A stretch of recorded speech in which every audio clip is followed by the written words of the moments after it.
আসসালামু আলাইকুম। আশা করি সবাই ভালো আছেন এবং সুস্থ আছেন।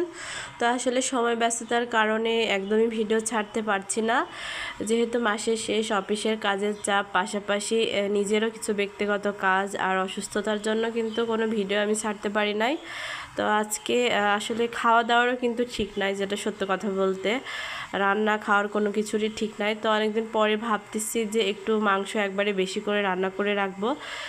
তো এটাকে বলে টাইগার মুরগি, আমার আম্মু বলে। এটা বাসা থেকে আম্মু পাঠিয়েছিল। তো এই মুরগিটা নাকি খেতে অনেক মজা, এটা আমি ফার্স্ট টাইম খাচ্ছি। এটা খেতে লেয়ার মুরগির মতন অনেকটা লাগে। তো এই মুরগিটাকে আমি কিন্তু হাতে মাখিয়ে সুন্দর করে আগে হাতে মাখিয়ে নিচ্ছি, নেওয়ার পর আমি সুন্দর করে কষিয়ে নিচ্ছি।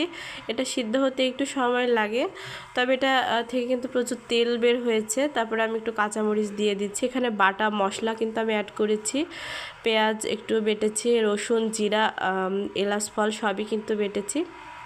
তো এই তো আসলে এই কয়েকদিন সত্য কথা বলতে একদম ভর্তা ভাত, অথবা এমনও আছে শুধু পরোটা খেয়ে, সকালে পরোটা খাইছি, খেয়ে কিন্তু সারাদিন চলে গেছে।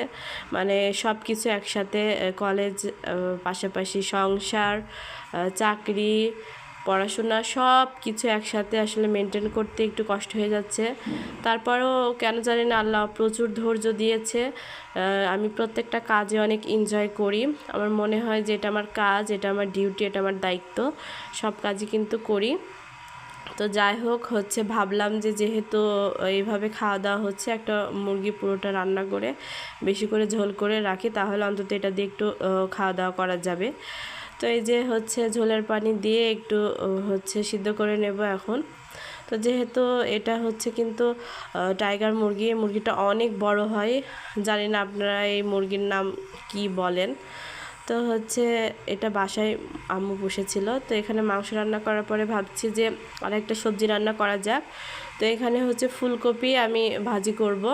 তো পেঁয়াজ, রসুন আর মরিচ দিয়ে, জিরা দিয়ে আমি তেলের উপরে এটা দিয়ে দিয়েছি। দিয়ে দেওয়ার পরে এটা হালকা সিদ্ধ করেছি, আমি বেশি সিদ্ধ করি নাই, তাহলে কিন্তু ফুলকপিটা গলে যাবে। তো যাই হোক, আসলে এই যে সারাদিন পর, আসলে অনেক দিন পরে কিন্তু আমি এভাবে গুছিয়ে একটু খেতে বসেছি। এই প্রায় লাস্ট উইক আমার আসলে এভাবে খাওয়া দাওয়া একদমই হচ্ছে না। তো এভাবে একটু খাওয়া দাওয়া করছি, ভালোই লাগে আসলে গুছিয়ে কাজ করতে, খেতে আমার দুটোই ভালো লাগে। মাংসটা কিন্তু অনেক মজা হয়েছিল, ঝাল ঝাল হয়েছিল, এই মাংসটা খেতেও অনেক মজা। তো সবাই ভালো থাকবেন, সুস্থ থাকবেন। প্লিজ আমাকে একটু সবাই সাপোর্ট করবেন, একটু লাইক, কমেন্ট, একটু শেয়ার করবেন। যারা আমার ভিডিও দেখেন তাদেরকে ধন্যবাদ। আল্লাহ হাফেজ।